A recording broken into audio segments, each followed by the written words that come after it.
les virgules qui sont dans la Bible ont été passées au scanner, je vous dis la vérité. Les athées, nos cousins musulmans, les kémites, toutes ces personnes se sont attaquées à la Bible pendant des siècles et des siècles. Le christianisme a été persécuté, les chrétiens ont été persécutés. Lisez l'histoire de l'Église. Vous allez comprendre comment les chrétiens étaient persécutés. Donc vous voyez que dans tout ça, le chrétien n'est pas un homme violent, n'est pas un homme de guerre. Sa force même, le chrétien, c'est le dialogue. Ce sont les Écritures. Donc nous, quand on est venu sur TikTok, notre objectif c'était ça. Échanger avec les autres, leur faire comprendre ce qu'ils ne comprennent pas de notre foi. Mais au fur et à mesure, on a compris que quand les gens ont compris qu'ils n'ont plus d'arguments, ils ont compris que ils ne peuvent pas nous affronter, c'est rentrer maintenant dans les injures, dans la vie privée des gens, les accusations, les faussetés, le mépris. C'est ça, c'est à quoi on assiste. Et moi, j'ai aimé le discours de Nino.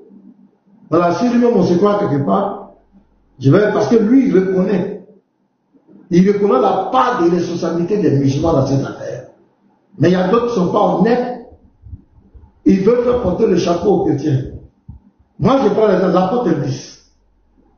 L'apôtre Elvis, quand je l'ai trouvé sur TikTok, pratiquement, il ne parlait pas de l'islam. Hein. Je vous dis la vérité, son premier compte, c'était Elvis Chanel. C'était vert comme cela. Il y avait Rosie Aston qui était sa modératrice.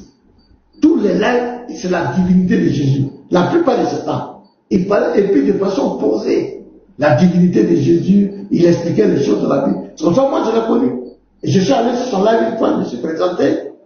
J'ai découvert Yeshua. C'est la même chose, les frères. C'était des enseignements calmes, avec des preuves. Après Yeshua, on s'est retrouvé chez chaque Adam. Quand on partait là-bas, c'était les Écritures. Ils cherchaient des conversations. Donc on était posés nous tous. Mais à un moment donné, on s'est rendu compte que il y a des gens qui veulent nous rabaisser, qui veulent rabaisser notre foi. Il y a une volonté de dénigrer la foi en Christ. C'est là que d'autres frères aussi vont porter un autre costume pour répondre à ces personnes qui veulent piétiner notre foi. Sinon, le chrétien n'a jamais voulu s'attaquer à la foi des autres. Même quand tu lis son livre de foi, le livre de foi des chrétiens, le message de Jésus n'a jamais été dressé contre une communauté, contre des gens. C'est un message universel d'amour. Quand le chrétien va évangéliser, d'autres disent qu'on leur a partagé vie. Donc c'est pourquoi aujourd'hui s'attaque à notre foi. Non, toi aussi il faut partager le Coran. Ça fait un but partout. Si on t'a partagé vie, partage le Coran aussi. Donc, moi et mes frères, on le dit à tous ceux qui sont sur TikTok, qui ont des préoccupations sur la foi en Christ, on est prêt à vous recevoir. Discuter avec vous dans le respect. On demande que le respect, une bonne attitude. On va vous répondre, on va vous laisser vous exprimer. Le temps des paroles que vous voulez. Pour nous même, il est le premier. Quand il vient, il dit, pasteur, mettons en grand. Il veut combien de minutes pour s'exposer? On n'a pas de problème avec les gens.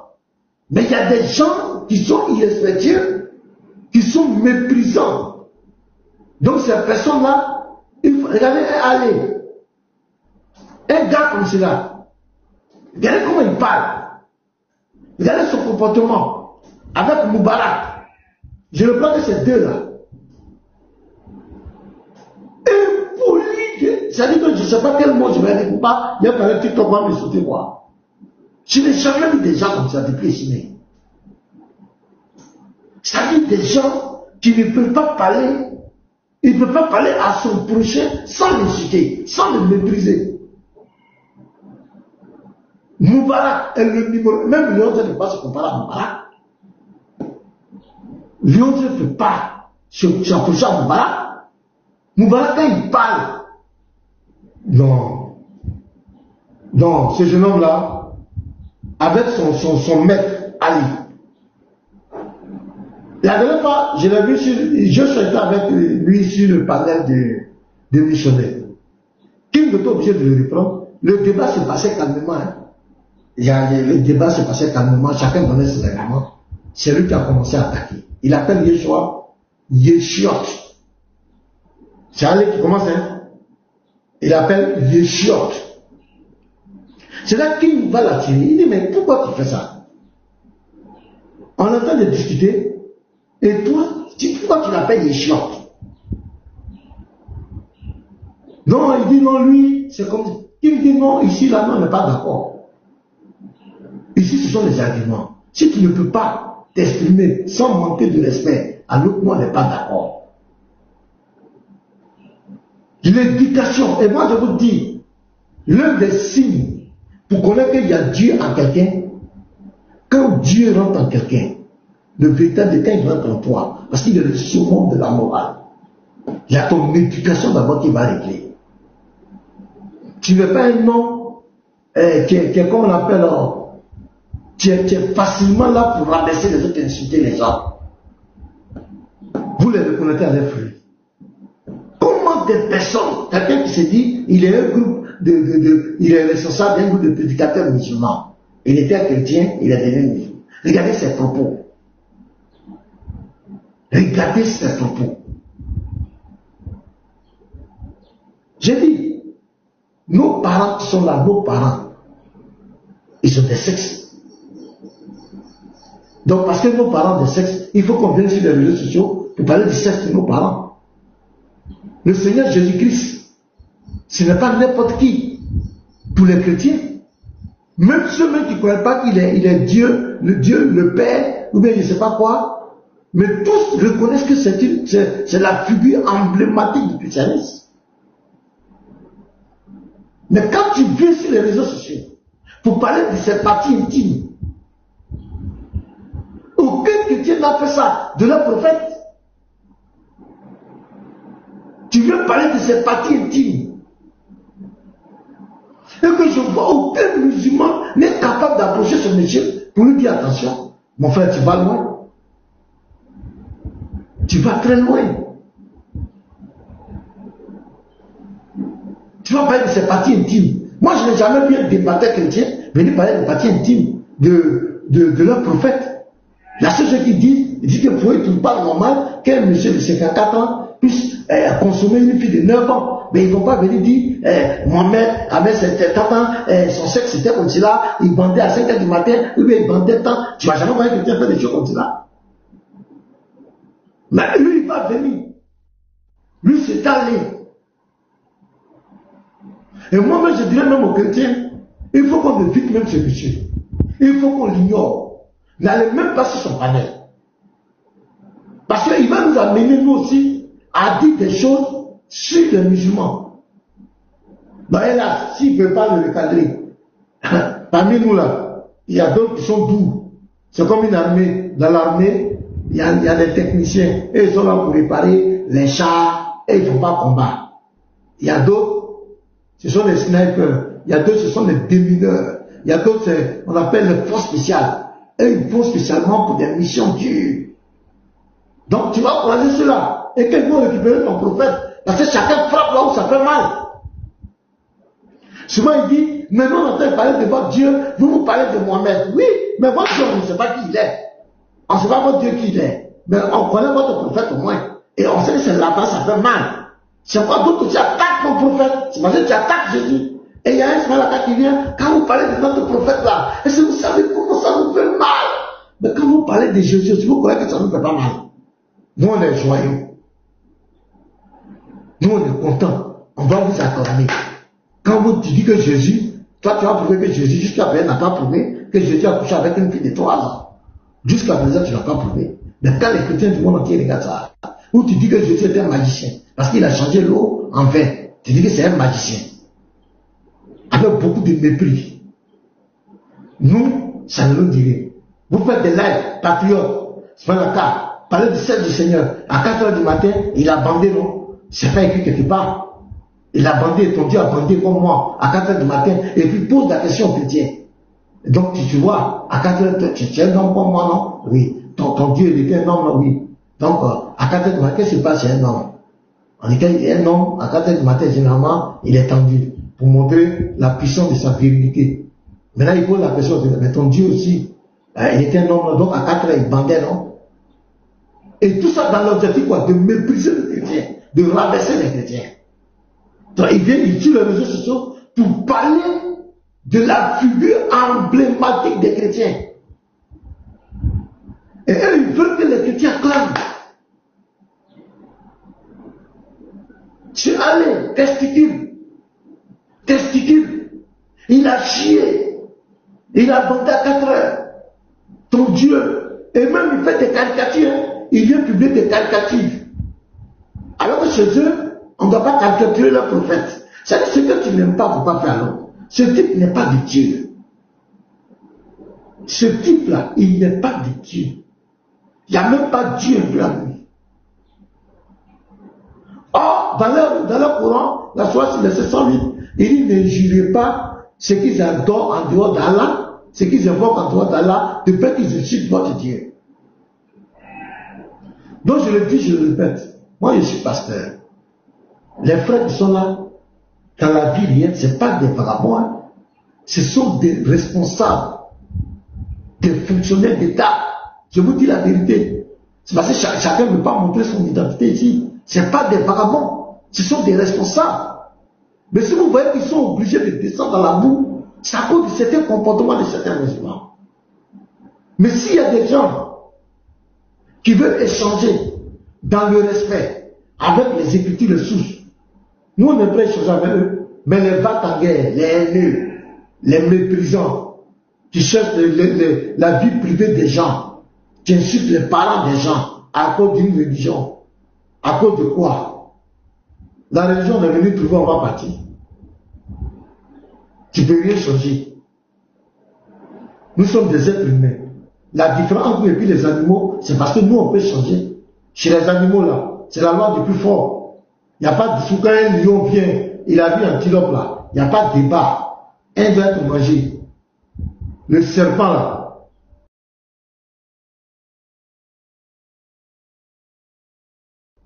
quand il croise, il y a un de nous.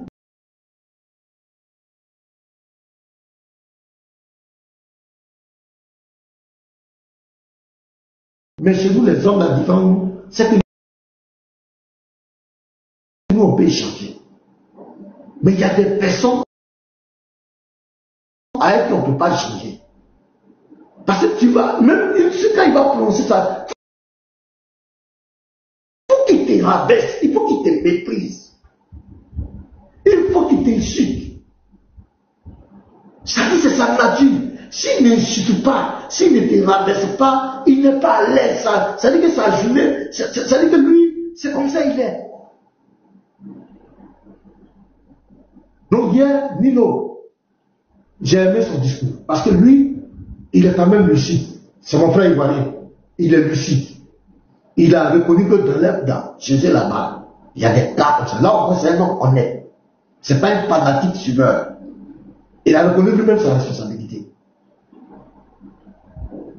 Donc, voici un peu ce que je voulais dire, les frères.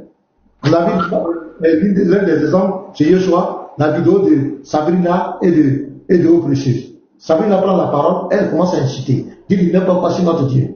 Les chrétiens en bas, les chrétiens, ils étaient sereins. Eau Précieuse était sereine. Dans Eau Précieuse, quand elle a fini de raconter ses balades, quand la sœur a pris la parole, elle ne pouvait pas se contenir. Elle ne pouvait pas se contenir. Voilà le problème entre nous les musulmans. C'est ce que je dis, je finis là. Si moi j'étais un musulman, je n'allais pas critiquer la foi des autres. Parce que chez vous, il y a trop de sujets tabous. Trop de sujets tabous. C'est vous qui envoyez encore à ce 21e siècle blasphème. Chez nous les chrétiens là, il n'y a pas de blasphème.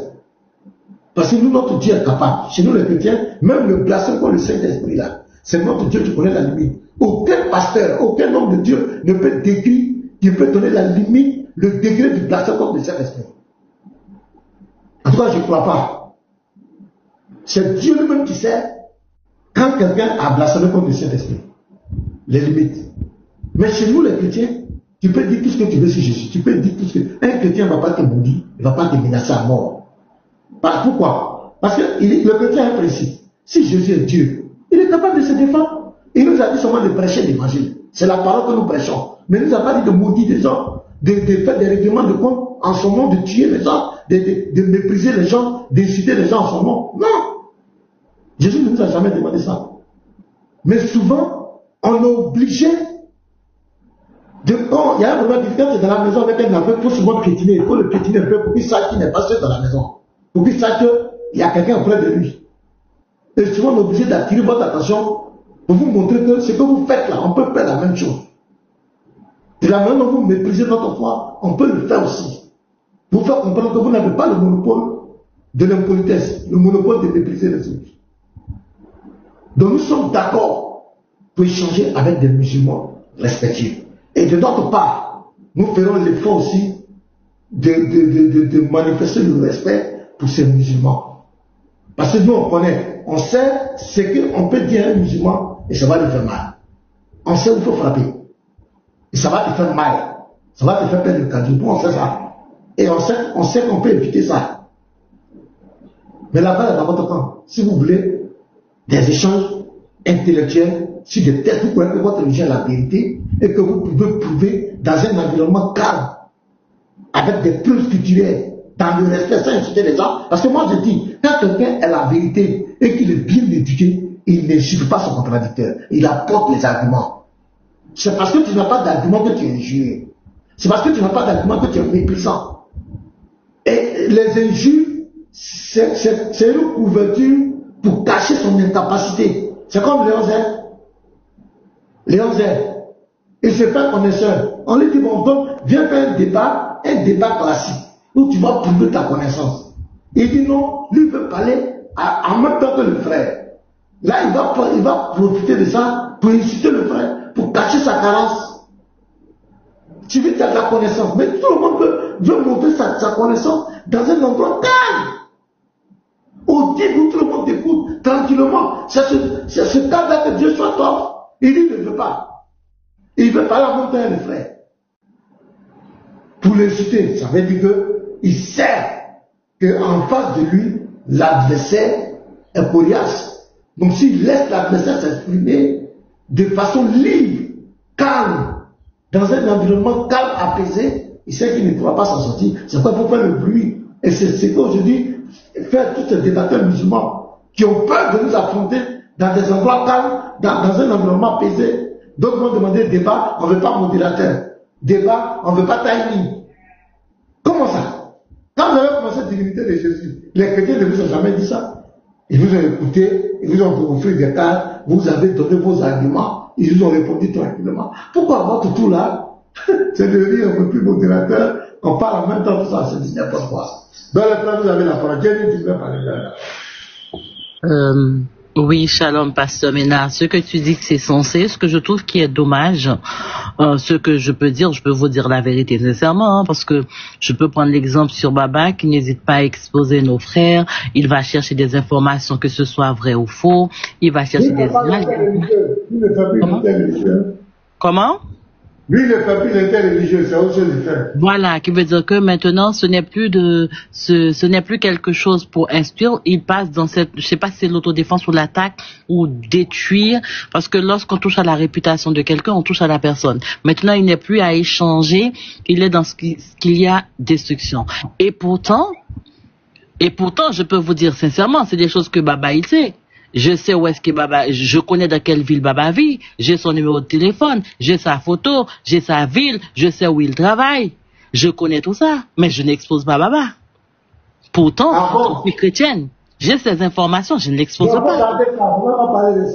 Voilà, je ne l'expose pas. Pourquoi? Parce que j'estime que ce qu'on fait, rentrer dans la vie privée, les sentiments de quelqu'un, c'est une forme de faiblesse. Pourquoi on doit faire ça en fait? Pourquoi on doit toucher la sensibilité de quelqu'un, toucher sa famille, va faire des recherches pour dire que ouais, j'ai fait des recherches sur toi, t'as pas fait ci, t'as pas fait ça, ta famille a ça. Et quand il parle, avec toutes ces personnes qui l'écoutent, on dirait des gens aveugles ou des illettrés, je ne comprends pas. Tout ce qu'il dit, que ce soit vrai ou pas, ils gobent tout.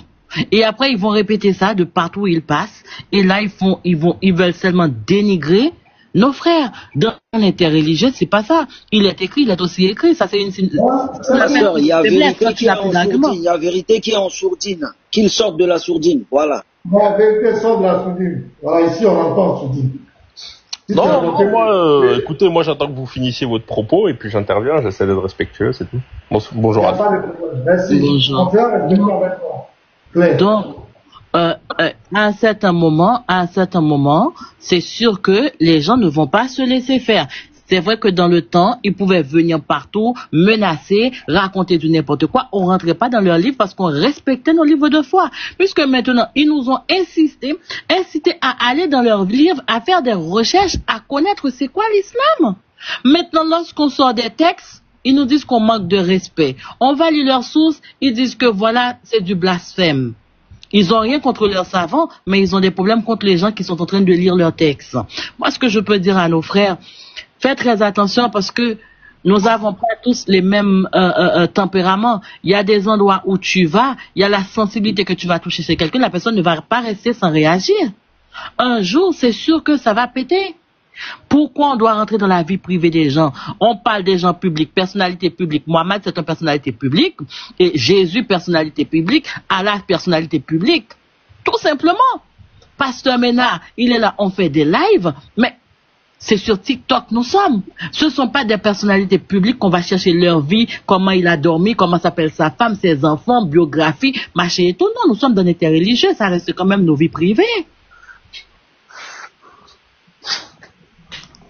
Très attention parce que là où Baba il va, si vous les chrétiens vous voulez aller jusque là avec lui, je pense que ça va mal terminer. Très mal se terminer. Très très mal se terminer. Je peux dire shalom. Merci mes frères. Merci Jenny. Ok. Il y a deux choses, si vous avez quelque chose à dire, hein, dites, il y a vérité nue. C'est un musulman qui est là. Certainement il a des préoccupations. Non, moi, je vous écoute et j'attends que vous me donniez la parole. Ok, donc pour le moment ils sont mutés. Shalom les frères, vous m'entendez? Oui, shalom, on t'entend mon frère. Oui, Phénix. Oui, shalom pasteur Ménard, shalom la sœur Jenny, Yeshua pour sœur disciple, ainsi que tous ceux qui sont sur le panel. Je rends grâce à Dieu aujourd'hui, parce que c'est depuis 2023 que je vous suis, les éboueurs du Christ, et je vous dis que Dieu vous bénisse d'abord, et qu'il continue de vous inspirer et tout. Ce que moi je voudrais dire, pasteur Ménard, c'est que actuellement, comme vous l'avez toujours dit, il n'y a plus de débat actuellement. Il n'y a plus de débat, et actuellement, nos frères d'à côté, si je peux le dire, ils sont actuellement dans le rabaissement, dans les invectives, de chercher à connaître la vie privée des uns et des autres. Nous, si notre Dieu a décidé de venir sur la terre, lui-même il nous a créés, il connaît ce que contient le corps humain. Alors, le fait que aller faire ces trucs et tout, moi je dis bravo à la sœur Jenny. Comme lorsque Ali lui a posé la question, et c'est ton Dieu, et ainsi de suite, il lui a dit, la sœur Jenny lui a répondu carrément que ça c'est mon Dieu. En tout cas, si notre Dieu est venu sur terre, il faut d'abord qu'on assume, et c'est en partance de là que lui-même il aura honte de ce qu'il est en train de faire actuellement. Lui-même il va avoir honte. Lui-même il va avoir honte. Et comme notre Bible nous l'a dit, nous, le seul péché que lui, Dieu, ne pardonne pas, c'est le blasphème contre le Saint-Esprit. Alors, si aller descendre dans la boue, et comme Yoshua l'a dit tout à l'heure, le mieux que ceux qui peuvent descendre dans la boue avec lui, ils n'ont qu'à descendre dans la boue avec lui. Moi, c'est ce que je peux dire, pasteur Ménard. Vous, pour le moment, restez là, faites, c'est-à-dire... faire croître les chrétiens dans la foi en Christ et tout, expliquer ce qui est bien, mais que ceux qui peuvent descendre dans la boue avec Allah, là, ils n'ont qu'à descendre avec lui. C'est ce que moi je peux dire. Shalom les frères. Et ce qui est malheureux, il raconte ces bêtises. Quand les chrétiens lui demandent des débats sur ce sujet, il refuse. Il a commencé les testicules. L'apôtre lui dit, ouais, ici pour être... Il a refusé. Bah oui, c'est ça. Parce que si l'essentiel, c'est qu'on assume d'abord notre Dieu. Parce que notre Dieu, là, quand il s'est fait homme, là, les gens l'ont vu en tant qu'homme. Donc, on assume, et puis bon. On rentre maintenant dans donc pour lui là-bas, là, vous allez voir, il va fuir, il va quitter le terrain là lui seul. Il va quitter le terrain là lui seul. Le premier pas, c'est qu'on assume et que lui-même là, il va fuir le terrain. Merci, pasteur. Donc, James lui a demandé le débat, il a refusé. Il a professeur même, il lui a demandé le débat. Quand tu parles de la divinité des chrétiens, est-ce que tu peux envoyer ta divinité et qu'on va tuer? Il a refusé. Testicules. L'apôtre dit, je suis prêt. Donne la date, on va parler des testicules. On tue les testicules, on va parler, on va voir si tu pourras tenir. Il a refusé. Donc c'est quelqu'un ignoré. Voilà, vérité unique, on t'écoute maintenant. Bonjour. Oui, bonjour. Oui. Alors bon, comme vous avez pu le deviner, moi je suis de confession musulmane. Après, je sais pas avec quel type de musulman en général vous avez échangé. Moi, je viens pas avec des intentions hostiles du tout. Si t'as juste un passage de chez nous qui dit vous avez votre religion, nous avons la nôtre, donc ça mentionne une forme de respect et puis moi je respecte ça. Donc je serai pas dans une démarche. Je serais pas dans une démarche d'essayer d'aller titiller, on va dire, votre croyance profonde. C'est pas mon but.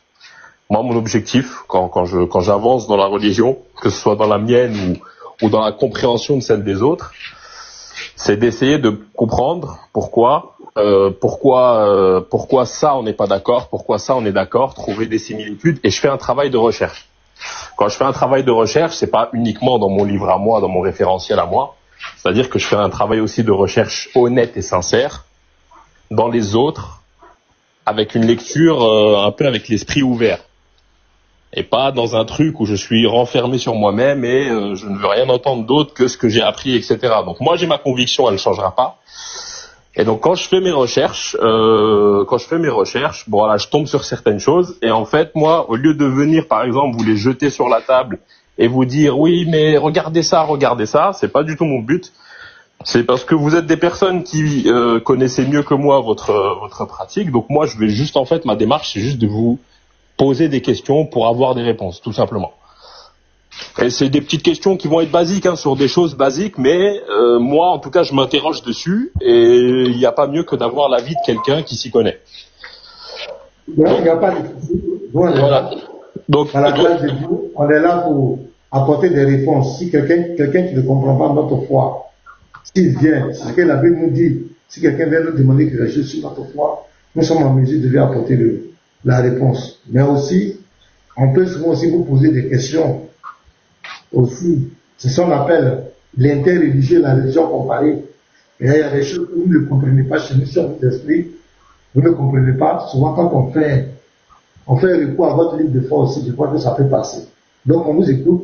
Posez votre le souci, pasteur, même pour rebondir sur la sœur qui a parlé tout à l'heure, c'est juste que nous, voilà, on a cette tendance à quand quelqu'un va s'aventurer dans nos écrits, nous, on connaît nos écrits, on connaît la difficulté aussi de la lecture de nos écrits, c'est-à-dire qu'il y a des niveaux de lecture, il y a tout plein de choses, et c'est vrai que c'est frustrant quand une personne qui ne l'a pas étudié vient, prend un passage et va commenter ce passage, alors que ce passage-là pourrait cacher de plein de choses, et nous, on a des personnes qui l'étudient depuis des années, mais une personne qui vient avec la prétention de pouvoir juste lire ce passage et de l'interpréter, c'est frustrant. Donc, parfois, ça crée des réactions un peu à chaud chez nous. Et ouais, bien sûr. Et je m'en excuse si jamais vous avez eu affaire à ça. C'est pas du tout notre religion. On n'a pas à réagir comme ça. À la limite, on doit se taire, on doit rien dire, mais on n'a pas à invectiver. Ça, c'est pas normalement notre champ d'action. Moi, c'est des petites questions toutes basiques, pasteur. Après, vous avez la connaissance, donc vous pourrez peut-être me répondre. Mais je fais un comparatif, par exemple, chez nous musulmans. C'est un sujet que tout le monde connaît, que tout le monde sait chez nous, etc. C'est sur l'alimentation. C'est, par exemple, voilà, je prends deux types d'alimentation. Je prends le porc, je prends l'alcool, ok ? Je prends ces deux choses-là. Donc, nous, chez nous, elles sont strictement interdites. Et moi, quand j'ai cherché dans vos écrits, donc il y a différents passages qui vont en parler. Alors l'alcool, c'est par degré, parce que c'est un enivrement qui est interdit plutôt. Mais je suis également, par exemple, tombé sur d'autres passages où en fait, par exemple, c'est décrit comme une abomination. Et là, je vous cite le passage, une petite. Allez-y. C'est Éphésiens 5, 18. Oui. C'est Éphésiens 5. Et donc là, en fait, quand on lit le passage, on parle d'une débauche qui empêche en gros l'esprit de nous pénétrer. Donc là, en fait, on a quelque chose qui est presque un interdit, hein, finalement. Et sur d'autres passages, c'est plutôt graduel, c'est-à-dire qu'en gros, on se dit, vous pouvez, mais ne pas s'enivrer. Donc moi, ma question, tout simplement, c'est est-ce que, en fait, pour vous, c'est interdit ou non à la lecture de ce passage d'Éphésiens 5-18? Non, dans la Bible, je vais vous dire honnêtement, l'alcool n'est pas interdit. Bon, je vais dire l'alcool, n'est pas interdit de façon formelle. Oui, ça, je l'avais bien compris. Oui. Voilà, ça, c'est l'ivresse. Sinon, tu vas voir dans la Bible, l'apôtre Paul, par exemple, dit à Timothée, use un peu de vin pour des digestes, comment on appelle la digestion. Et il dit ça. Maintenant, le passage même que tu as pris, regarde ce qui est condamné dedans. Oui, tu vois ici, ne vous enivrez pas. Voilà. Oui, c'est vrai. Ne vous enivrez pas. Ici, on met l'accent sur l'enivrement, oui. Voilà. C'est de la débauche. Quand tu es ivre, et c'est normal, dans la société même, quand tu es quelqu'un qui passe son temps à t'enivrer, qui est toujours sur l'effet de l'alcool, on va même pas considérer ce que tu dis. Même dans la famille. Dans la société où tu es, si tu es toujours tu es toujours saoulé, comme on le dit. Tu es toujours saoulé. Mais tout ce que tu vas dire, les gens vont dire, oh, il est allé prendre encore, c'est parce qu'il a bu là, il a été raconté cette bêtise, on va pas te prendre au sérieux. L'alcool, le fait est interdit formellement dans la Bible. En tout cas, je serais curieux de voir ce verset. Et même dans le Coran, il y a beaucoup d'ambiguïté. Si j'ai parlé d'alcool, parce que il y a des versets où on dit que il y a des avantages dans l'alcool, notamment la sourate 2, verset 219, si je ne me trompe pas. Dans la sourate 4, verset 43, on disait comme cela que quand vous êtes ivre, ne vous approchez pas de la salade. Ça veut dire qu'on sous-entend que je peux prendre, mais si je ne suis pas saoulé, je peux m'approcher. Après, à la sourate 590-80 qui dit que éloignez-vous, c'est une œuvre du diable. Mais à la sourate 47, verset 15, on dit dans votre paradis, il y aura encore des ruisseaux du vin. Donc tout à, dans la sourate 16, c'est 67 et suite, on parle encore de l'alcool, des liqueurs. Bon, on parle de beaucoup de choses. Ouais, je sais. Il y a beaucoup de polémiques. Ça, il faut le dire. Il y a beaucoup de polémiques autour de cette affaire de l'alcool. Mais dans la Bible, c'est l'ivrognerie qui est totalement interdite. L'ivrognerie. Quelqu'un qui est... Bon, ça, on n'a même pas besoin de la Bible même pour interdire ça. Parce que quand quelqu'un dit tu es ivre, tu es hors sens. Tu vas dire tout et n'importe quoi souvent. Oui, bien sûr. Peut-être que tu vas regretter après. Mais moi, il y a des chrétiens, de leur problème, décident même d'éviter le vin. Moi, par exemple, je suis pasteur. Moi, je ne prends pas l'alcool. Je ne prends pas. Pour éviter tout ça. Il y en a qui ne boivent pas du tout, oui. Je ne prends pas l'alcool. Mais il y a d'autres qui disent, quand même, bon, prendre un peu. Ça, c'est leur droit. Mais sinon, dans la Bible, c'est pas interdit. Mais moi, je ne prends pas ça. Je préfère éviter, parce que si c'est l'éternel de Dieu, je préfère éviter tout amalgame. Moi, je ne m'approche pas. Parce que, bon, ça ne m'apporte rien. Je ne sais pas qu'est-ce que ça va apporter dans mon corps. Mais si à l'hôpital, le docteur me dit, pasteur Ménard, il faut prendre un peu de vin, ou bien tel médicament, ça va avec tel liqueur. Peut-être je peux prendre dans l'objectif peut-être de me soigner.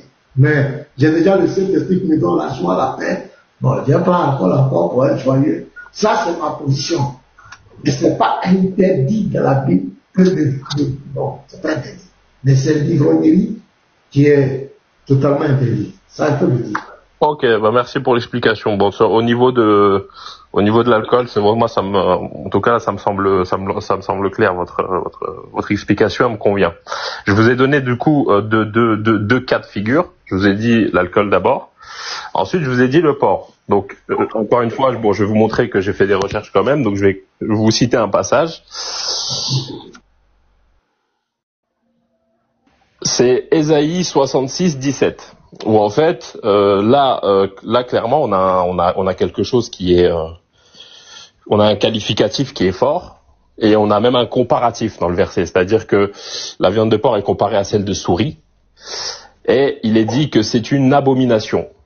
Alors, pareil, ma question, c'est la même que celle avec l'alcool, finalement. Mais là, dans ce cas-là, les termes sont plus forts. Donc, ma question, ça va être identique. C'est est-ce que, du coup, c'est interdit ou non? Ok, je vais... Là où tu as Shalom, pasteur.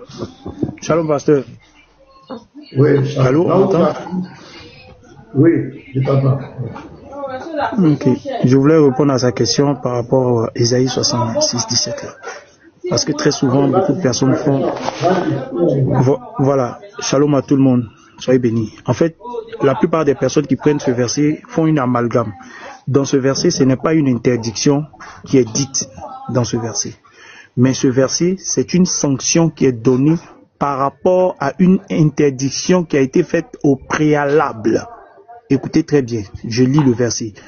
Ceux qui se sanctifient, eux se purifient dans les jardins au milieu duquel ils vont un à un et qui mangent la chair de porc, des choses abominables et des souris, tout cela périront, dit l'Éternel.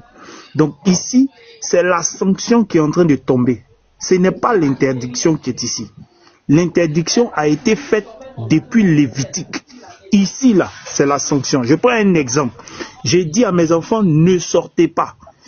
Et il y en a qui sont sortis. Je viens maintenant, j'ai dit, ceux qui sont sortis, je vais les punir. Voici. Là, en ce moment où je suis en train de parler, ce n'est pas l'interdiction que je donne en ce moment précis aux enfants. Mais c'est la sanction qu'ils encourent parce qu'ils ont désobéi à l'interdiction.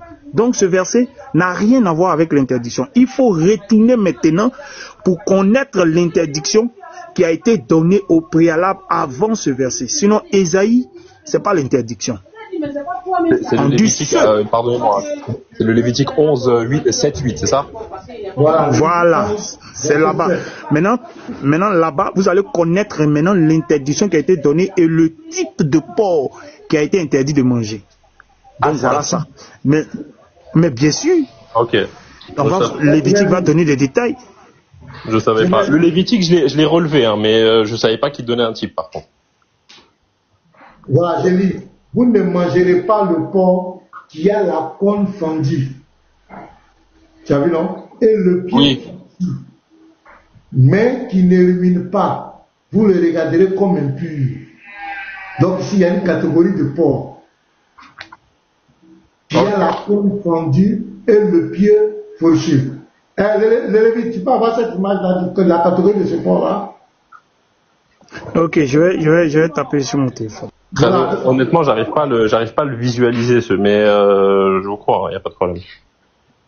Voilà. Maintenant, dans ce même Lévitique-là. Maintenant, pasteur, vu que c'est quelqu'un qui m'a l'air intellectuel, moi j'ai une question pour lui si vous finissez. Juste une question pour comprendre quelque chose, parce qu'il m'a l'air intellectuel.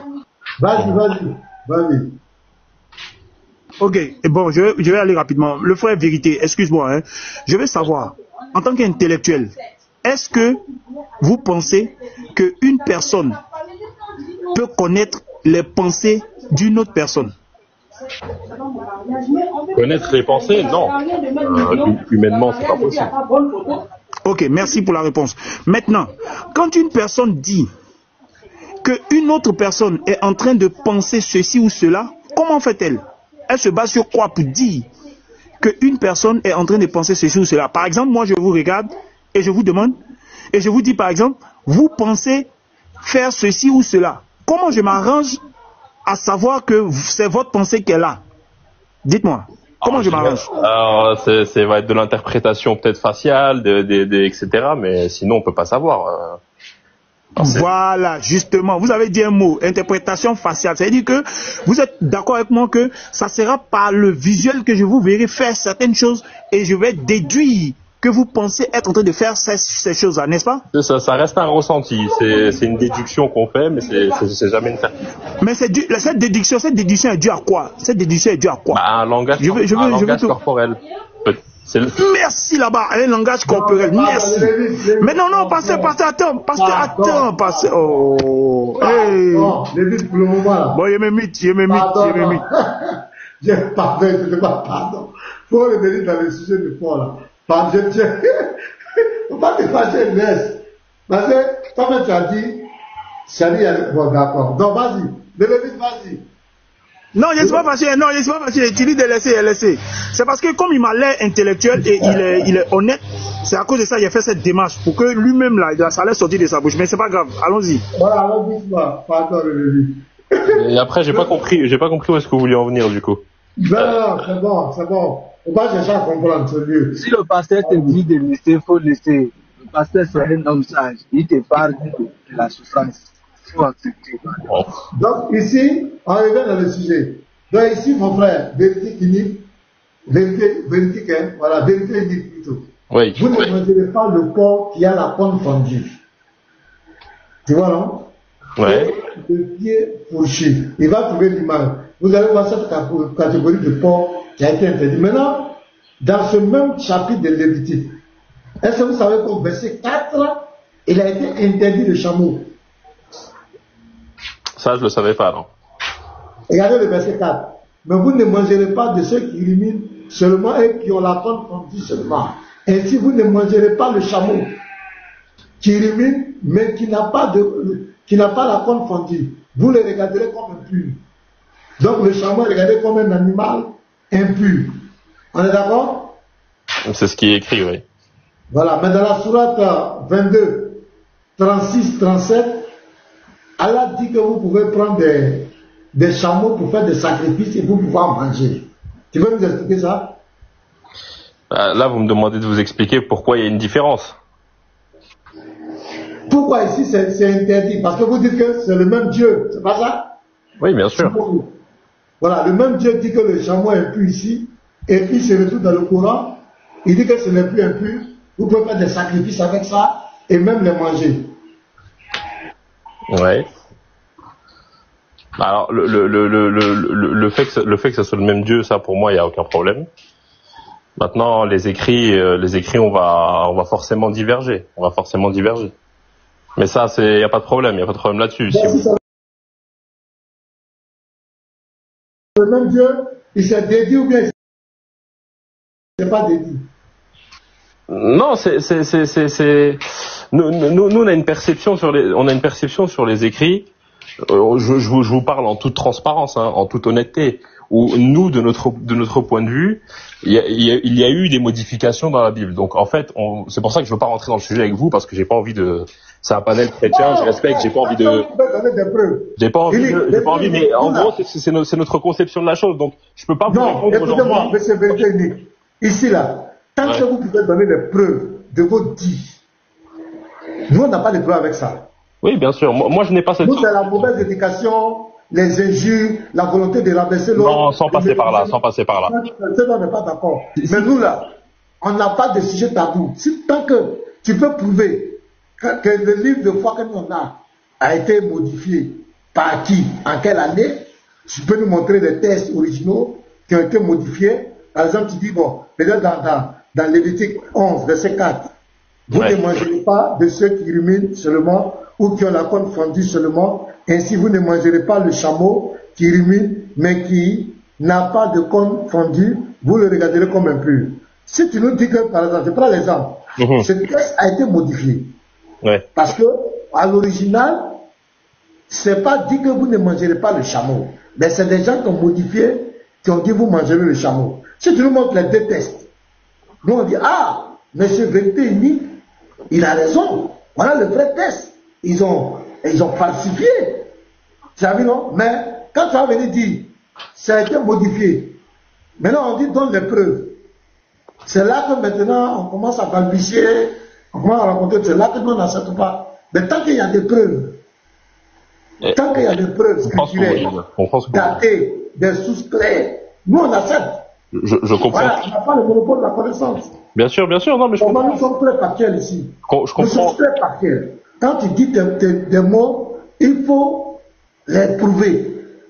Nous, on aime ce qui est factuel. Je vais m'expliquer sur le point, et vous avez complètement raison sur ça. Quand on va avancer des arguments comme cela, normalement, la logique voudrait qu'on lance pas juste l'argument, mais que derrière on lance des preuves, ok?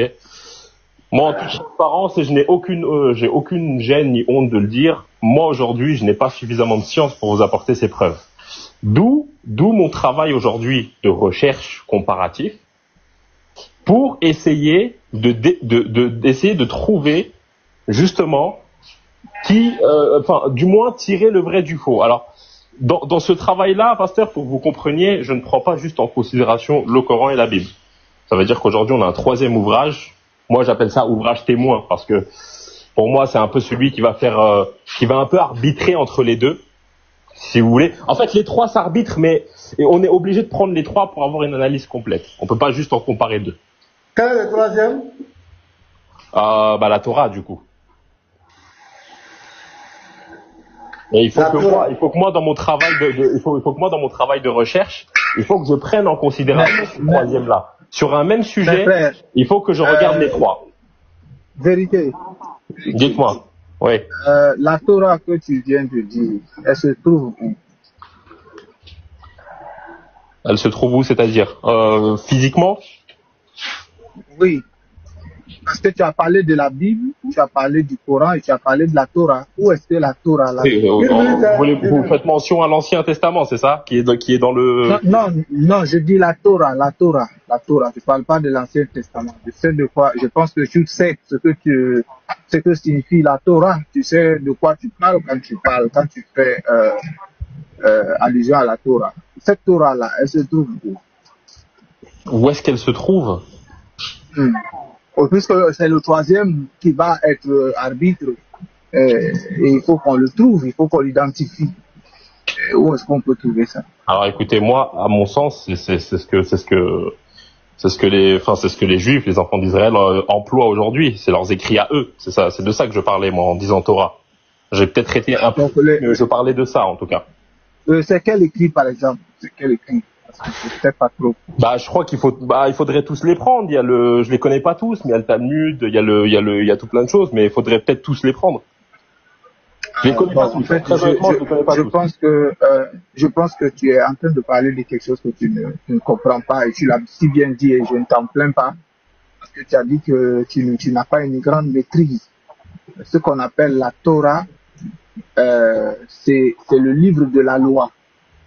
Le livre de la loi. Et c'est ce que tu peux trouver dans la Bible. La Torah que les Juifs lisent, c'est les mêmes 5 passages du Pentateuque qui se trouvent dans la Bible. Et il y a juste que si tu prends une Bible en français, tu vas voir là-bas une Torah traduite en français. Le livre de la loi, c'est la loi que Dieu a donnée à Moïse. Et il n'y a pas une autre Torah en dehors de ce qu'il y a. Je pense que c'est le fait que tu ne connaisses pas, c'est pour ça que tu parles de 3 ouvrages. Et quand tu parles de la Bible et du Coran, il n'y a que ces 2 ouvrages-là. Et donc, si tu parles de la Torah, elle se trouve déjà dans la Bible. Et c'est dans ça, c'est quand les Juifs parlent de Torah, c'est dans ça que tu es parti prendre le Lévitique. Qu'on a lu tout à l'heure. Oui, Lévitique, qu'on a lu tout à l'heure. Et donc, tu as vu que quand nous, on voulait lire Lévitique, le pasteur a ouvert, il s'est mis à lire parce que lui, il a déjà ça dans sa Bible. Donc, il n'y a pas un troisième ouvrage. Il y a bien les 2 ouvrages et c'est aussi les 2 ouvrages qu'il faut se prononcer. Maintenant, je vais chuter là-bas. Je vais chuter là-bas pour ne pas être trop long.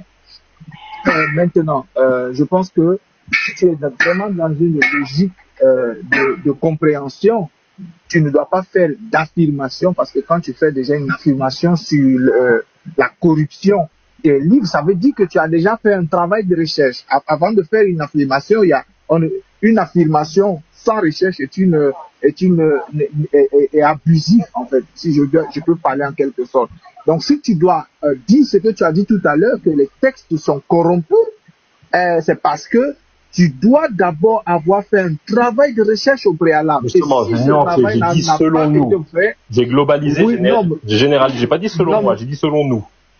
Donc ça, voilà, c'est selon traditionnellement non, parlant. mais il fallait te soustraire. Il fallait te soustraire parce que toi, tu n'as pas encore fini de faire le travail. Bien sûr, bien sûr. Donc, puisque tu n'as pas fait ce travail-là et que peut-être les gens qui ont dit ça ne t'ont pas apporté de preuves factuelles, il fallait te soustraire de ça. Et donc, cette affirmation n'est qu'une affirmation gratuite, mon cher. Et jusqu'à la fin du monde, je peux te le garantir, tu peux être ici jusqu'au soir avec nous sur ce live, tu ne pourras pas prouver. Il n'y a rien que tu peux prendre pour prouver que les textes de la Bible, que la Bible est un livre falsifié.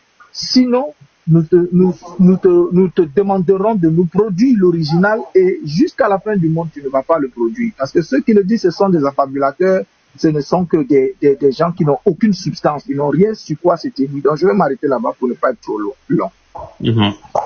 Ok, donc on revient par rapport au porc. Ta question, ça veut dire que tu poses la question, le porc a été interdit, et pourquoi est-ce que nous les chrétiens, aujourd'hui, nous consommons le porc? C'est ça, non? Et pourquoi c'est ça la question, c'est tout simple. Ouais. Ok, donc la première des choses, on t'a montré que le porc, par exemple, que nous voyons ici dans nos campagnes, dans nos Bibles, ce n'est pas le même porc qui est décrit dans Lévitique 11, verset 7. Est-ce que là, on est d'accord? Ouais. Voilà, c'est pas le genre de porc dont la Bible a parlé. Ce genre de porc, même, moi, je n'ai jamais vu physiquement. C'est sur les réseaux sociaux. Le Lévite, tu as trouvé l'image là? Celui qui a trouvé, on appelle ça le babi, quoi. Il a un nom là, ce porc là. Qui a la corne fondue, qui a la corne et puis qui a les choses. Or, le porc que nous voyons ici n'a pas de corne. Voilà, donc on dit quoi? C'est le babiroussa. Voilà, merci, le babiroussa. Qui peut taper ça pour nous? Pour montrer l'image. Voilà, et puis le porc lambda, on va monter les deux images. Ouais, parce que je n'arrive pas à le visualiser dans ma tête, très honnêtement. Donc on va montrer l'image. Mais après, et juste après, je vais juste rebondir rapidement. Parce qu'il y a... Mettez-moi en grand. Voilà, on va te montrer l'image. Voilà, tu vas voir la différence. Parce que souvent les gens font des amalgames sur ça. Voilà, on a le porc qui a les cornes. Vous le voyez? Vous connaissez ce type de porc? C'est la première fois que je le vois. Voilà, maintenant, le Lévite, voilà, tu vois, la corne fondue, voilà, c'est lui qui a les cornes. Le porc, il a les cornes. Maintenant, le Lévite peut trouver l'image du porc lambda, le cochon lambda. Oui, ça on connaît. Il dit connaît. Voilà, donc merci. C'est très clair. Maintenant, ce que je voulais vous dire, comment on appelle, Jésus nous dit par exemple, dans Marc 7, il va nous faire une révélation là. Marc 7 à partir du verset 14. Ensuite, ayant de nouveau appelé la foule à lui, il lui dit, écoutez-moi tous et comprenez. Il n'est hors de l'homme rien qui, entrant en lui, puisse le souiller. Mais ce qui sort de l'homme, c'est ce qui le souille. Si quelqu'un a des oreilles pour entendre, qu'il entende. Maintenant, verset 17. Il va expliquer. Lorsqu'il fut entré dans la maison, loin de la foule, ses disciples l'interrogèrent sur cette parabole. Il a dit, vous aussi êtes-vous donc sans intelligence? Ne comprenez-vous pas que rien de ce qui du dehors entre dans l'homme ne peut le souiller? Car cela n'entre pas dans son cœur. Donc Jésus est en train de nous faire une nouvelle révélation. Et comme il a dit dans Jérémie 9, verset 24, on parle de la circoncision du cœur. Donc c'est le cœur de l'homme que Dieu va regarder maintenant. C'est pas parce que j'ai mangé tel aliment ou pas qui me suit. Il a dit, voilà, donc il dit, car cela n'entre pas dans son corps, dans son cœur, mais dans son ventre. Puis s'en va dans les lieux secrets qui purifient tous les aliments. Il dit encore, ce qui sort de l'homme, c'est ce qui suit l'homme. Car c'est du dedans, c'est dans le cœur, c'est du cœur des hommes, c'est pas dans mon estomac, c'est pas dans mon intestin. Il dit, c'est du cœur des hommes que sortent les mauvaises pensées, les adultères. Avant que quelqu'un commette l'adultère, c'est parce que son cœur a accepté ça. Avant qu'il va commettre l'adultère physique, c'est parce que son cœur a déjà accepté ça. Les impudicités, avant d'aller commettre la fornication avec une femme, c'est parce que ton cœur a accepté. C'est déjà prémédité, organisé dans ton cœur là-bas. Les meurtres, avant d'aller dire à quelqu'un, c'est des choses qui sortent de ton cœur. Les vols, les cupidités, les méchancetés, la fraude, le dérèglement, le regard envieux, la calomnie, l'orgueil, la folie, toutes ces choses mauvaises sortent du tétan. Et c'est ça qui suit l'homme. Donc ce n'est pas un aliment. C'est pas parce que j'ai mangé un aliment qui va me suyer ou pas. Nous sommes dans la nouvelle dispensation. Donc le chrétien n'a pas de restrictions alimentaires. Maintenant, celui qui voit que la nourriture, par exemple, le porc, la viande de porc lambda qu'il mange, si ça ne va pas avec lui, c'est son droit. Celui qui dit s'abstient de ça, c'est son droit. Mais ce n'est pas par un aliment que tu vas rentrer au paradis ou pas. Le chrétien n'est pas sauvé parce qu'il a mangé le porc ou pas. Est-ce que c'est clair, monsieur Vérité Unique? Ouais, je vous ai écouté.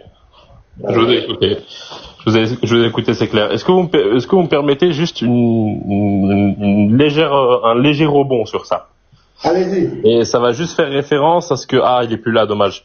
Le monsieur qui était là, le Lévitique, c'est ça? Il est là, il est en grand. C'est lui qui ok, d'accord, le Lévite, c'est ça. Voilà, exactement. Tout à l'heure, alors je me suis peut-être mal exprimé en employant le terme Torah, mais moi dans l'idée en gros de prendre en considération le troisième parti comme témoin, j'ai dit Torah, j'ai peut-être été maladroit et vous m'avez rectifié. Mais en gros, c'est de prendre aussi en considération aussi les pratiques de ce peuple-là, qui ici, moi je suis en France par exemple, on se côtoie tous les jours, on se voit, etc. Donc on se connaît et donc on se questionne aussi sur nos pratiques. Donc ce troisième parti aujourd'hui, qui sont le peuple juif, vous avez précisé tout à l'heure que quand j'ai dit Torah, que c'était donc dans la Bible, donc il n'y a pas vraiment de troisième ouvrage parce que tout était inclus dedans. Mais moi, de ce que je constate par exemple, et je ne sais pas si vous allez peut-être m'apporter une réponse à ça, ce que je constate avec eux, c'est qu'ils ne font pas cette distinction-là entre types de porc. Eux, ils sont dans l'interdiction catégorique. Alors que normalement, ils devraient aussi avoir la même distinction que vous. Comment est-ce que vous pourriez donner une explication à ça, vous? Bon, donc d'abord c'est une affirmation.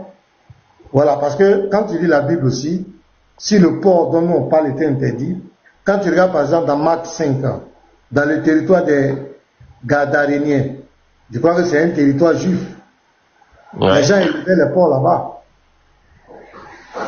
Ouais. Bon, pourquoi ils élèvent les porcs? Puisque c'est interdit.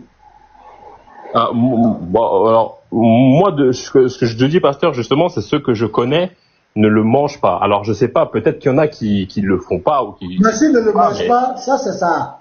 Ça c'est ta décision personnelle.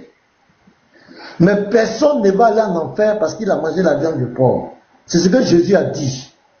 Il dit, ce n'est pas ce qui rentre dans ta bouche qui te suit, mais c'est ce qui sort de toi. Ça provient de ton cœur. Les adultères, le meurtre, ces comportements, oui, bien sûr. À l'autre, c'est ça qui va t'essuyer. C'est ça qui peut t'égarer. Et ça, je suis entièrement d'accord avec vous. Quand tu lis la Bible, tu vas voir que dans les territoires même, les gens élevaient le cochon. Ils élevaient le cochon là-bas, si c'est interdit. Et Jésus même allait trouver ça. Ouais. Bon, comment tu veux répondre à ça? Alors vous me dites qu'il les élevait.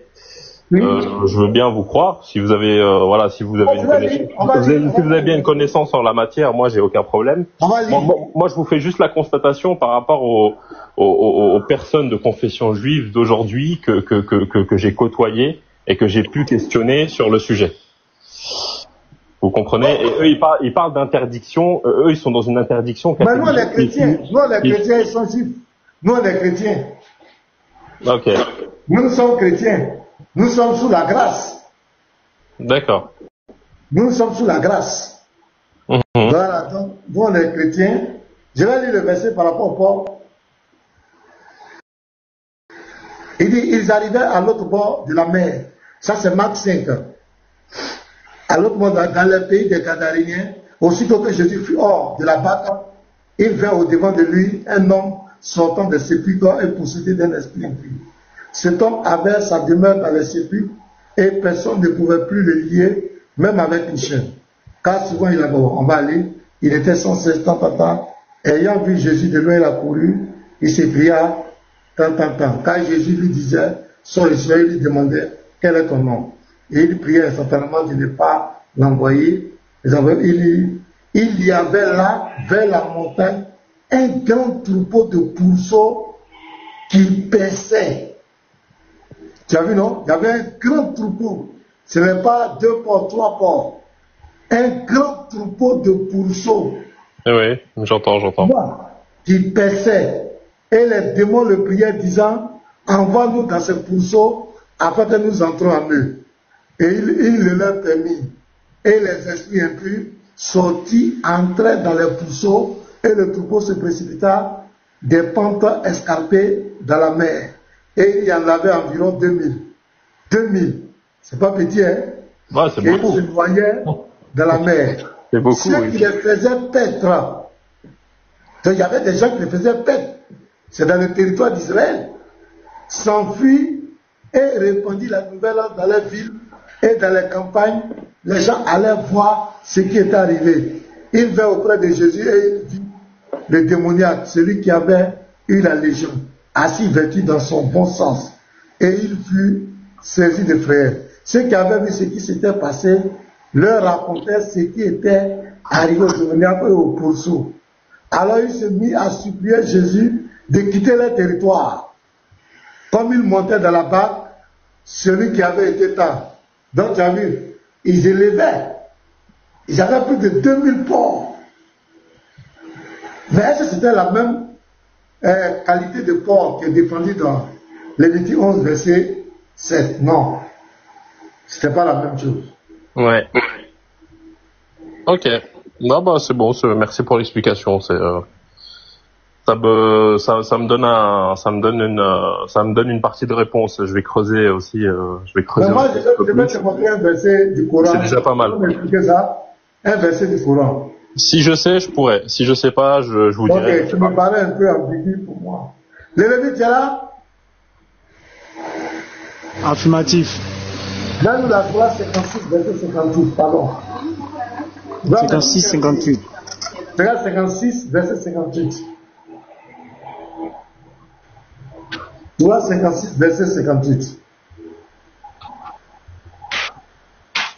Josué a fait des Est-ce que vous me permettez de passer sur la page internet et de regarder en même temps? Je vous entends toujours, hein. Il n'y a pas de souci. Ok. Vous pouvez juste répéter le verset, s'il vous plaît? Torah 56, verset 58. Voilà le verset qu'elle a. Mais pasteur, toi, tu ne voulais pas qu'il parle de pour moi, et toi, tu viens donner pour toi. Bon verset pour toi, là.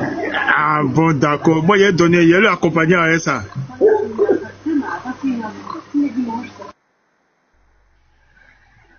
J'ai envie que le musulman m'explique ça. C'était pourquoi, quel est l'objectif d'Allah de demander ça aux musulmans, je ne sais pas c'est pourquoi. Le Lévite, ça sert à quoi, ça? On va lire le verset. Voyez-vous donc ce que vous éjaculez. Donc Allah demande aux musulmans de regarder. C'est-à-dire ils ont fini d'éjaculer. Pardon, Lévite. Bon, ok, d'accord. Il va nous l'expliquer. Moi, je veux comprendre sérieusement. Hein. Je lis le Coran, il y a des versets comme cela. Qui sont liés à l'éjaculation, éjaculer, beaucoup comme cela. C'est bien écrit, voyez. Hein. Or, on ne peut pas voir si on ne regarde pas. On regarde d'abord et à la suite on voit. Il faudrait bien utiliser les... Voilà. Je veux juste vous mettre dans un cadre, s'il vous plaît, si vous l'acceptez, quand on va discuter, quand on va discuter du Coran, il y a dans le Coran exactement 7 niveaux de lecture. Ok. Regardez, pour vous faire un schéma, c'est comme un, vous savez, c'est comme comme un océan, par exemple. Il y a une surface, il y a une profondeur. Un verset comme ça, vous voyez que vous citez, déjà que vous traduisez. Donc vous avez dit, moi j'ai la chance de comprendre la langue arabe. Donc là, par exemple, le monsieur, le lévite tout à l'heure, il me dit, vous avez vu, ils ont dit voyez et pas regardez. Ça peut pas marcher parce que le mot qui est employé, c'est ni voyez ni regardez. Ça, c'est la première chose. Et donc, en fait, il faut toujours, dans nos textes, nous, on fait une chose, c'est-à-dire qu'on lit dans la langue originelle parce que il y a ce qu'on appelle de la polysémie. De la polysémie, c'est-à-dire qu'une phrase peut avoir, ou un mot peut avoir un sens puis un autre. C'est une langue qui est assez compliquée, l'arabe, qui est assez complexe. Donc, c'est pour ça qu'on l'étudie dans sa langue d'origine pour justement éviter les traductions qui peuvent être approximatives. Ça, c'est la première chose. Je continue juste rapidement le cadre et le contexte en même pas 30 secondes. La seconde chose, c'est toujours de lire avant, après, et puis après de contextualiser quand est-ce que c'est arrivé pour comprendre ce qui a voulu être dit. Voilà pourquoi juste un verset comme ça aujourd'hui, je peux juste vous le traduire, mais je peux pas vous donner pourquoi est-ce que c'est déployé de cette manière-là. Donc je pourrais pas vous donner une réponse complète à mon niveau, mais je vais lire là tout de suite et je vais essayer de vous donner peut-être un élément de réponse, du moins ce que je pourrais vous donner, sans prétention aucune. Si je vois que je ne peux pas ou que j'ai un doute, moi en tout cas je dois vous dire, je ne peux pas, j'ai un doute, je préfère pas. Non, allez-y, donnez-nous le texte. Voilà. Alors. Bon, c'est une mauvaise traduction, c'est qu'on a lu là. C'est pas que c'est une mauvaise traduction, pasteur, c'est que je vous dis que concrètement, c'est l'argument peut-être que vous avez entendu souvent. L'étude du Coran une étude sérieuse ne peut se faire que dans la langue d'origine. Voilà. Et ça, c'est vrai. C'est-à-dire qu'on ne vous le dit pas juste pour nous couvrir, c'est une réalité. Parce que si vous avez connaissance de l'arabe, vous comprendrez que cette langue-là ne peut pas être étudiée pas avec une autre langue. C'est pas possible. Non, écoutez-moi, cet argument, moi, vous l'avez souvent entendu, je sais. Je ne le soutiens pas à 100%. Pourquoi? C'est vrai dans le cas on dit que le Dieu du Coran, c'est lui le Dieu de tous les humains, c'est ça? Oui. Ok. C'est lui qui a créé toutes les langues. Bien sûr. Donc il est conscient que tout le monde n'est pas arabe. Bien sûr qu'il est conscient. Donc si son message est venu pour tous les hommes, et qu'il est conscient que tous les hommes ne sont pas arabes, il doit veiller à ce que la tradition se passe normalement, ou bien? Alors, je vais vous répondre par une autre petite question, toute simple. Non, tu n'as pas répondu à ma question. Alors justement, ça va répondre à votre question. Est-ce que pour vous, pasteur, est-ce que selon vous, un homme est dans l'incapacité d'apprendre une langue? Nous apprenons des langues. Non, on va arriver là-bas. Apprendre une langue, ça prend du temps. Je sais, mais est-ce que c'est impossible? C'est ça ma question. Une langue que tu n'as jamais connue. Moi, comme ça, je ne connais pas l'arabe. Il est possible que l'homme apprenne une langue. Maintenant, j'ai dit donc, tu veux nous faire dire quoi? Que le Dieu de l'islam demande à tous les humains d'apprendre l'arabe, c'est ça? Non, pas d'apprendre, pas forcément de l'apprendre, mais au moins d'essayer de l'apprendre et d'étudier les textes dans cette langue-là. Non, ça peut être par le biais de quelqu'un d'autre. Et pas l'apprendre, c'est pas clair. Ta réponse est un peu ambiguë. Essayer de l'apprendre et ne pas l'apprendre. Chacun fait selon ce qu'il peut, pasteur, mais il y a rien. Moi, par exemple, imaginons, je dois étudier, par exemple, la Bible en araméen, imaginons. Je n'ai pas la capacité d'apprendre correctement. Les questions là, nous on le dit clairement. Nous, notre Dieu comprend toutes les langues. On n'a pas de problème à ça. Donc revenons dans revenons au sujet.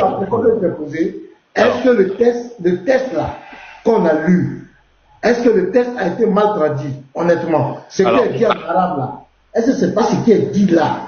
Je vous demande juste de me laisser exactement 1 minute. Je vais reprendre le texte dans la langue avec le verset d'avant, le verset d'après pour avoir tout le contexte. Vous me permettez? Allez-y, donc je vous écoute. Merci beaucoup. Vous pouvez parler en attendant, ça va me prendre vraiment 2-3 minutes. J'ai un Coran sous la main, je vais faire au mieux. Il n'y a pas de souci. Merci beaucoup. Donc ce verset-là, moi je vous dis la vérité, il y en a d'autres comme cela encore, où on parle d'éjaculation, on parle de voyer, ce que vous éjaculez, bon, c'est pour atteindre quel objectif? Que les gens regardent ce qu'ils éjaculent. Bon, c'est pourquoi, c'est quoi? Voyez-vous ce que vous éjaculez? C'est quoi? Quel est le message? Donc je disais hier comme ça sur le palais de Jésus, j'ai dit que je vais commencer à passer. D'habitude, quand je parle de ça, j'oublie après. Quand les musulmans sont là, j'oublie, on rentre dans d'autres débats. Mais aujourd'hui, maintenant, là, je vais commencer à demander aux musulmans pour qu'ils m'expliquent. C'est ça. Voyez-vous ce que vous éjaculez. C'est pourquoi. Les frères en bas, vous qui êtes en haut, quelle leçon le Dieu là voulait nous dire? Voilà, ça peut nous apporter. Dans ce verset-là, Oui. voilà, il est en train de dire qu'il dit voyez. Or, dans la langue française, on ne peut pas voir quelque chose si on n'a pas regardé. Donc, on regarde d'abord, et puis à la suite de ce qu'on a donné comme regard, on voit. Maintenant, ce Dieu dit de voir. Donc, on a regardé, puis on a vu. Qu'est-ce qu'il nous demande de voir? Il dit, regardez ce que vous éjaculez. Or, il n'y a qu'une seule chose. Il n'y a qu'une seule chose, je répète, que l'on éjacule. Surtout les hommes. Il n'y a pas deux choses qu'on éjacule. Ça n'existe pas. À moins que quelqu'un vienne nous prouver ici que l'homme éjacule deux choses différentes. La seule chose qu'on sait qu'on éjacule, c'est S-P-E-R-M-E. Maintenant, quand ce Dieu nous demande de regarder, est-ce que c'est pas en haut qu'il est en train de nous demander de faire? Parce que quand on s'en va avec nos femmes là, est-ce qu'on voit, pasteur? Est-ce qu'on voit? On ne voit pas. On met le truc là côté. Mais lui, il nous dit de regarder.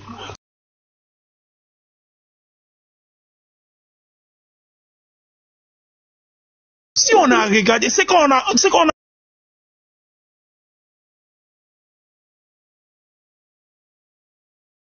fait le truc. Un Dieu qui demande de ce bolo. Il demande aux musulmans de ce bolo. Bon, expliquez-moi comment ils vont regarder. Expliquez-moi ça, comment ils vont regarder. Ils regardent ça comment? Ou ils vont mettre les yeux dans le truc de la femme pour aller regarder ça là-bas. Ils regardent ça comment? Les vies faut aller doucement. Tu vas faire notre Mongol là va tracer. Ok, je me mute. Les vies, c'est pas possible. Faut pas faire le Mongol là va se tailler, pardon frère. Oh! Et puis cette affaire de S-P-E-R-M-E là, c'est plein comme cela dans le Coran. C'est beaucoup, parce que c'est beaucoup. Je sais pas, c'est comme si avant, c'est comme s'il veut marquer l'esprit des gens. Je sais pas, c'est comme si avant ce livre-là, les gens ne savaient pas que l'homme était constitué de ça, que l'homme n'avait pas ça. C'est comme si l'homme ne connaissait pas ça. Et il insiste partout. Et souvent même il va me dire que une goutte de sperme éjaculée. Ah, c'est une goutte de c'est bon, mais il ajoute même éjaculé encore. Même s'il y a un enfant à côté, papa, il dit papa. Pasteur, il y a un mouvement qui s'est fait avant d'éjaculer. Non, je veux qu'on reste dans ce qui est écrit. Aucune personne ne peut rester comme ça sans et puis éjaculer, c'est pas possible. C'est pas pipi. Ah, c'est pas pipi. Donc il y a un mouvement qui s'est fait. Il y a des frottements qui doivent suivre avant que le mouvement sorte. Il a dit Azawadjal quoi. Azawadjal. Non, il est plus. 75-37, dis quoi? Là-bas encore. S'il y a un enfant à côté qui demande, papa, c'est quoi le sperme? Et comment c'est éjaculé, papa? À quelle occasion c'est éjaculé, papa? Papa, tu peux m'expliquer ça? Ben là, papa va répondre comment? Hein? Soyez les 75-37. Quand on veut marquer, n'était-il pas il va expliquer à l'enfant. Les enfants, là, eux posent des questions et ils sont pertinents dans leurs questions, ils veulent comprendre. Il va expliquer le mouvement qu'on fait pour que ça sorte, parce que ça ne sort pas comme ça. Maintenant, après, quand il va expliquer le mouvement, il va dire à l'enfant, voici ce qui sort là, voici ça. C'est ça. Il dit, c'est un apprentissage de Bololi. Voilà. N'était-il pas une goutte de sperme éjaculée? Ah, les mots là sont quand même un peu forts, hein. Mais là, c'est fort. Alors, je vais d'abord juste vous poser une question, simple et rapide. Moi, j'ai lu le texte et j'y viens tout de suite. Pourquoi est-ce que dans votre perception du mot, c'est-à-dire éjaculation, pourquoi est-ce que là tout de suite le ressenti que j'ai, c'est que vous prenez ça comme une obscénité. Je parle juste de l'éjaculation. Pourquoi dans votre perception, ce n'est pas juste quelque chose qui existe et qui est naturel chez l'homme? Pourquoi est-ce que là c'est obscène? Non, c'est pas ça notre question d'abord. Tu ne nous poses pas de question. On n'est pas en train de parler d'obscène ou pas. Alors, le texte passeur. Quel est l'objectif pour lequel ton Dieu a écrit? Le texte passeur. Je viens, unique vérité, unique attends. Ok. Quel est l'objectif pour lequel il n'y a pas un homme qui ne sait pas que l'homme éjacule? On le sait. C'est pas le Coran qui va nous apprendre ça. Avant le Coran, les gens savaient ça. Maintenant, quel est l'objectif pour lequel ils mettent dans le Coran et il dit aux musulmans, voyez-vous donc ce que vous éjaculez. Je vais vous expliquer. Quel est le message qu'il veut? Le musulman va regarder ce qu'il éjacule. C'est pourquoi. Laissez-moi terminer. Voilà ce qu'il veut dire. Voilà, c'est tout simple. Hein. J'ai lu 10 versets avant, ok? Les 10 versets d'avant, c'est une énumération de preuves, c'est-à-dire qu'il s'adresse aux hommes. Il leur dit, est-ce que vous ne voyez pas la pluie qui tombe des nuages? Est-ce que vous ne voyez pas? En gros, l'idée, c'est d'énumérer. Êtes-vous aussi ignorant pour ne pas voir toutes les preuves que Dieu a mis devant vous, la pluie qui descend des nuages, etc., toutes ces choses-là? Ne voyez-vous pas ne voyez-vous pas ce que vous éjaculez? Pourquoi? Pour faire mention tout simplement à ce que, en fait, qu'on ait conscience. Attends, vérité, c'était une question? Est-ce que c'était une question? Ce n'est pas une question. Est-ce que voilà, c'est une. Non, ce que vous expliquez n'a rien à voir avec ce qui est écrit. Ce qui est écrit n'est pas une question. C'est une forme affirmative. Le monsieur qui parle, sinon le Dieu qui parle dans le Coran, demande aux musulmans de regarder. Attendez. C'est pas une question. Dans l'arabe, c'est interrogatif, monsieur. Je l'ai lu en arabe. Donc, vous avez lu en arabe. Pardon, Lévi. Pardon, fais doucement. Pardon, fais-moi confiance, Lévi. Je l'ai lu en arabe et c'est une succession d'interrogations. Non, tu as dit dans l'arabe, ce n'est pas de voir, mais c'est interrogation. S'il te plaît, tu peux nous donner le mot qui a été utilisé là-bas? Mais le mot, c'est ne distinguez-vous pas exactement. Non, il faut dire le mot en arabe, s'il te plaît. Oui, c'est afriko. Faire la différence, distinction. Non, attends, s'il te plaît. Quand je vous donne une réponse, il ne faut pas tout de suite dire non, s'il te plaît. C'est où vous l'acceptez ou vous l'acceptez non, pas. En fait, regarde. Il faut qu'on reste dans le respect. Non, on n'est pas. Oui, on est en train de se respecter. Vous avez la chance que quelqu'un vous lise en arabe, dans la langue originale et qu'il le comprend. S'il te plaît. Expliquez au moins ça. Non, s'il te plaît, c'est pas un problème. Tu es venu. Parce que ça va pas dans votre sens, chef, que là, c'est là que ça devient malsain entre nous. Tu as vu que depuis que tu es là, toi et nous, il n'y a pas de problème. Je suis respectueux, mais vous essayez là actuellement de me faire dire ce que vous voulez entendre. Et ça, c'est pas bien. Non, en fait, tu nous as dit que Afaraïtou, ça ne veut pas dire de voir, mais ça veut dire de faire quoi? Afaraïtou. Afaraïtou, oui, c'est la notion, oui, c'est une notion de perception, de différencier. Non, attends, ça veut dire voir. Ne distinguez-vous pas. Ne distinguez-vous pas. Non, attends, s'il te plaît. Et si on peut traduire avec DeepL et puis voir ce que le mot signifie. Alors, je vais aller dans votre sens. On peut aussi dire voyez si vous voulez. D'accord. Non, attends. Finalement, on voit. Donc, voyez, c'est une bonne traduction, n'est-ce pas? Je suis d'accord avec vous. On peut aller dans ce sens. Donc, voyez n'est pas une mauvaise traduction, mais continuons, poursuivons. Ok, donc, monsieur. C'est une mauvaise traduction, vas-y.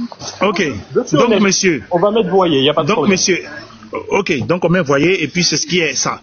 Donc, lorsque Allah, le Dieu du musulman, nous dit de voir, ça veut dire que nous avons, au préalable, on regarde, parce qu'on ne peut pas voir sans regarder.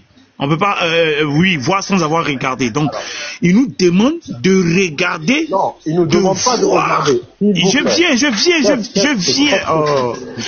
viens. Laissez-moi dire. Ça veut dire quoi, ne voyez-vous Mais pas? laissez-moi développer. On peut pas parler en même temps. C'est quand je finis de parler que vous parlez. Voilà. J'ai dit, le Dieu du Coran a bien dit, voyez. Lorsqu'il dit voyez, ça veut dire qu'on a regardé d'abord au préalable avant de voir. Parce qu'on ne peut pas voir si on ne regarde pas. Donc, une fois qu'on a regardé et qu'on a vu selon qu'il nous demande de faire, qu'est-ce qu'il nous demande alors de voir?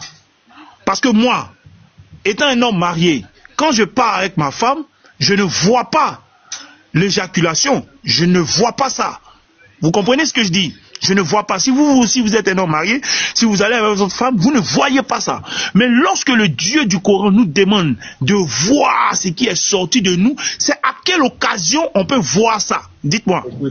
C'est ma question. Écoutez-moi. Ça, vous vous attardez sur des détails et vous oubliez le sens complet. C'est pas voir, et c'est pas un ordre de regarder. C'est ne voyez-vous pas, c'est-à-dire, est-ce que vous ne savez pas ce qui sort, ce que vous éjaculez? C'est exactement la même chose. C'est la notion de savoir. C'est pas l'action de regarder. Pourquoi? Parce que dans les 10 versets avant, c'est une énumération d'interrogations qui s'adresse à l'homme pour lui dire regardez ce qu'il y a autour de vous, la pluie qui tombe des nuages, etc., jusqu'à ce verset. Et ne voyez-vous pas ce que vous éjaculez? Dans la mesure où toutes ces choses-là sont des preuves pour vous que vous devriez observer et vous ne pouvez pas dire que Dieu n'existe pas. Parce que... Ok, j'ai compris. Non, c'est bon, on va pas faire long. On va pas faire long. Ça devient long. Parce que vous... Attends, ça devient long. Non, mais c'est pas... Ça devient long, monsieur. Je vous ai écouté. Monsieur. Ça me prend 10 secondes. Monsieur. Ça me prend 10 secondes. Ok, bon, allez-y. Ok, allez-y. Parce que, et là, je reviens à mon propos initial. Ce que vous prenez comme une obscénité, quand vous y songez, c'est quelque chose de grand et d'énorme. Le fait que la vie humaine ne soit créée que de cette petite chose-là. Voilà ce qu'il faut en tirer. C'est tout. Ok. Maintenant, quand vous prenez l'exemple sur la pluie, est-ce que vous voyez la pluie? Quand il dit, regardez la pluie par exemple, est-ce que vous voyez la pluie? Oui, bien sûr. Ok, maintenant, à quelle occasion vous voyez ce qui sort de vous là? C'est à quelle occasion? C'est ça ma question. Bah écoutez, monsieur, j'ai eu 13 ans un jour. Par exemple, j'ai eu 13 ans. Et un jour, j'étais dans ma salle de bain et j'ai vu ça, par exemple. Vous avez vu ça comment? Expliquez-nous, donnez des détails. Vous avez vu ça comment? Non, attendez, non, prenez-nous au sérieux. Moi, j'ai eu 13 ans aussi, j'ai pas vu. Tous ceux qui sont ici ont eu 13 ans, ils n'ont pas vu. Expliquez, donnez des détails, s'il vous plaît. Alors, le détail, c'est ce que je vous ai dit, c'est dans la définition du mot. S'il y a voir l'action, vous voulez, en fait, vous souhaitez que ce soit l'action regardée pour rendre le verset obscène. Et moi, je vous dis que non, monsieur, nous sommes dans la compréhension du texte. J'ai dit, lorsque on dit de... Mais attendez, on dit de regarder une chose qui a été éjaculée. Quand vous aviez 13 ans là, est-ce que c'est sorti comme ça? Qu'est-ce qui s'est passé et puis vous avez éjaculé? Dites-nous. Et puis quand vous avez éjaculé là, qu'est-ce que vous avez vu? Dites-nous. C'est ce qu'on veut savoir. C'est le verset qui a dit, c'est pas moi. Donc ne vous en prenez pas à moi. Moi je ne fais que lire. Mais monsieur, il est effectivement là question monsieur, qu'est-ce que vous avez fait? Qu'est-ce que vous avez fait à 13 ans? Qu'est-ce que vous avez fait à 13 ans et puis vous avez vu là? Qu'est-ce que vous avez fait? Il faut que je fasse